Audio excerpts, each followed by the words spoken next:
Hello everyone, this is Paridhi Nagda. In today's video, we are going to learn about the story of Revti's musical plans of 8th standard SSC board. So let's begin. Revti was a student of music. Revti student थी, music की student थी वो. She was happy playing on her violin whenever she was free. वो जब भी free होती थी, she used to be happy in playing violin. There was a small open courtyard in front of her house with a small cement bench. She would sit on the bench and practice on her violin. उसके घर के सामने एक courtyard था. Courtyard means आप कह सकते हैं एक छोटा सा गार्डन था. तो वो वहाँ पर बैठती थी, एक सीमेंट बेंच थी, उसके ऊपर वो बैठ के हमेशा अपनी प्रैक्टिस करती थी. There were a few potted plants in the courtyard. Potted plants means आप कह सकते हैं कि जो पॉट में होते हैं, ठीक है, उसमें कुछ प्लांट्स थे कोर्टयार्ड में. While playing on the violin one day, she noted a pot of balsam plants near the wall. और जब वो प्ले करी थी वायलिन, उस दिन उसने देखा कि वॉल के नियर एक प्लांट है, that is balsam. Balsam means you can say a plant जिसमें जो फ्लावर्स होते हैं वो पिंक और पर्पल कलर के होते हैं, ठीक है. तो वो एक्चुअली ब्यूटीफुल फ्लावर्स होते हैं उसके. So she just noted over that plants. The plants were not looking normal. वो normal नहीं लग रहे थे. They had pale green leaves and their growth was stunted. उनकी जो leaves थी वो सूख गई थी, उनका जो कलर था वो फीका पड़ गया था और उनकी ग्रोथ नहीं हो रही थी. She remembered she had learned in the lower classes that plants need light for normal growth. और उसको ध्यान आया कि उसने क्लासेस में पढ़ा था, लोअर क्लासेस में, कि अगर प्लांट्स को ग्रोथ चाहिए उनकी तो उनको सनलाइट मिलना ज़रूरी है, उनको लाइट ज़रूरी है. She shifted the pot to the center of the courtyard where there was ample sunlight. तो उसने जो पॉट लिया और उसको ऐसी जगह रख दिया जहाँ पर सफिशिएंट सनलाइट थी. ample means sufficient.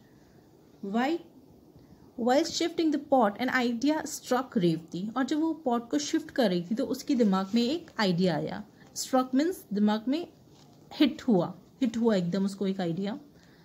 Why not participate in the best plant contest which was to be held in her colony a few weeks later.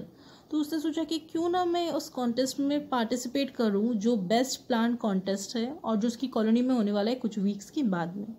Then and there she decided to participate. और उसके बाद और वहीं पर उसने decide कर लिया that I am going to participate. Thus making up her mind she watered the plants and set down on the bench and started playing her violin.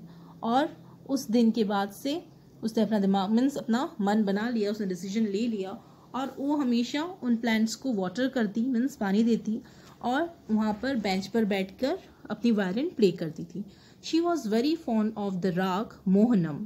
Mohanam एक राग है, राग in the sense you can say like जो traditional या classical music play करते हैं ना, तो उनमें कई सारे राग होते हैं, डिफरेंट राग्स होते हैं, ठीक है. तो उसमें एक राग है मोहनम.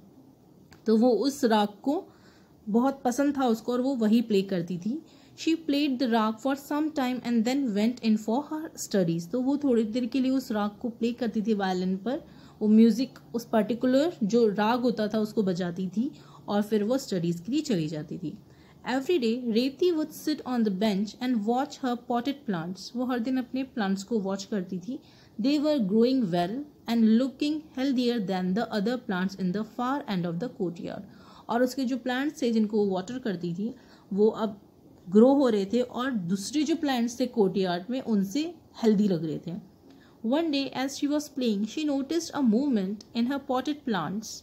जब वो वायलिन प्ले कर रही थी उस दिन उसने एकदम मूवमेंट देखा उसके प्लांट्स में. मूवमेंट में हलचल देखी उसने. They were slowly moving their stems bending slightly towards her. और उसको ऐसा लगा कि शायद वो अपने स्टेम को मूव कर रहे हैं और उसकी तरफ झुक रहे हैं. She wondered why they were moving as there was no breeze.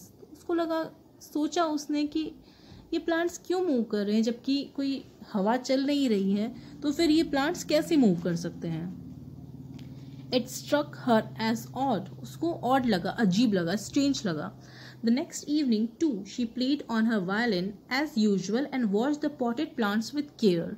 After some time, like the previous day, there was a definite movement in her plants. और अगले दिन भी उसने यही किया, उसने प्ले किया और उसने बहुत ध्यान से प्लांट्स को देखा। तो जैसे मीन्स पिछले दिन जिस तरह से मूवमेंट था, तो इस दिन भी मूवमेंट था प्लांट्स में। They all bent towards her, और वो सब उसकी तरफ झुके हुए थे। This astonished and surprised her, उसको अमेजिंग लगा, उसको डिफरेंट लगा, सरप्राइज हुआ। That day also there was no breeze, और उस दिन भी कोई हवा नहीं थी। ब्रीज मीन्स हवा, हल्की हवा। Revati sat on the bench and played a different tune, one with a quick rhythm. उसने क्या किया, वो बेंच पे बैठी और उसने एक दूसरी ट्यून प्ले करी जिसमें जो रिदम था वो फास्ट था। She suddenly saw all plants turn away from her as though they did not like what she was playing. और उसने एकदम देखा कि प्लांट्स जो हैं वो उससे दूर हो रहे हैं और ऐसा लग रहा है कि प्लांट्स को वो जो प्ले कर रही है वो पसंद नहीं आ रहा है। Then she started playing her favorite tune again and the plants slowly straightened themselves and bent towards her. और उसने फिर से अपनी जो फेवरेट ट्यून थी, जो वो प्ले करती थी, वो राग, तो उसने वापस से वो प्ले किया और उसने क्या देखा कि प्लांट्स स्ट्रेट हुए हैं और उसकी तरफ फिर से बेंट होने लगे। Her surmise became a certainty. Surmise means क्या होता है, जब आपको किसी पे डाउट होता है, दैट इज सरमाइज। तो उसका जो डाउट था वो सर्टेनिटी मीन्स यकीन में बदल गया। Her plants loved to hear her favorite tune, और उसके प्लांट्स को पसंद था उसकी फेवरेट ट्यून को सुनना। She kept the knowledge a secret, और उसने इस बात को एक सीक्रेट रखा।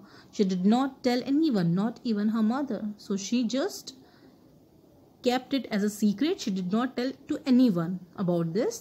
There were only a few days left for the prize distribution, और अब प्राइज डिस्ट्रीब्यूशन में सिर्फ कुछ दिन ही बचे थे।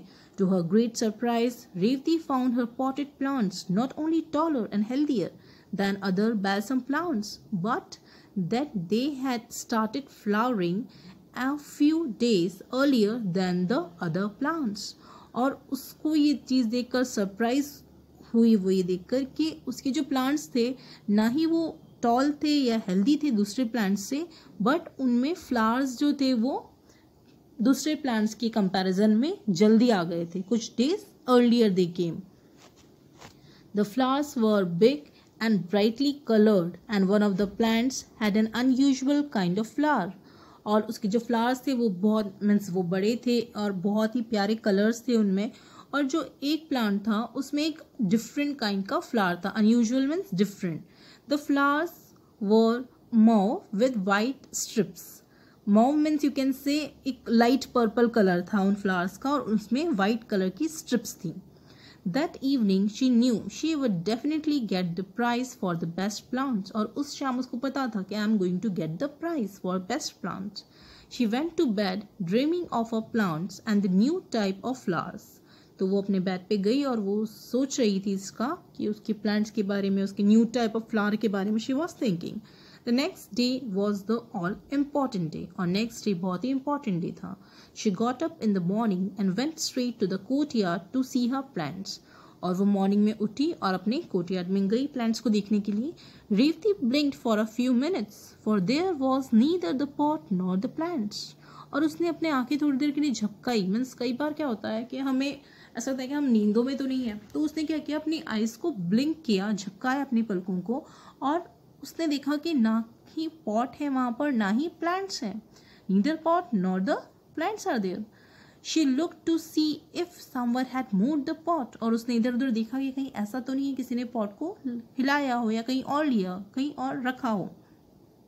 शी सर्च्ड ऑल ओवर, उसने हर जगह ढूंढा। She asked her mother, her mother said she know nothing to there, so she knew nothing either about the pot or the plants. उसकी मदर ने कहा कि मुझे कुछ नहीं पता, ना ही पॉट के बारे में ना ही प्लांट्स के बारे में।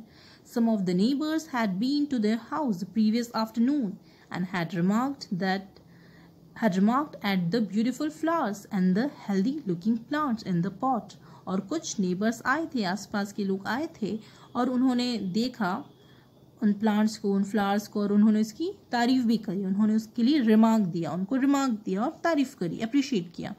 But later she had been busy inside the house and had not to the courtyard, और उसके बाद वो अपने काम में बिजी हो गई थी और कोर्टयार्ड में नहीं गई। और अब उसके फ्लावर्स उसको, उसके पॉट उसको नहीं मिल रहा है. Now what? That we will see in next video. Till then take care, stay safe.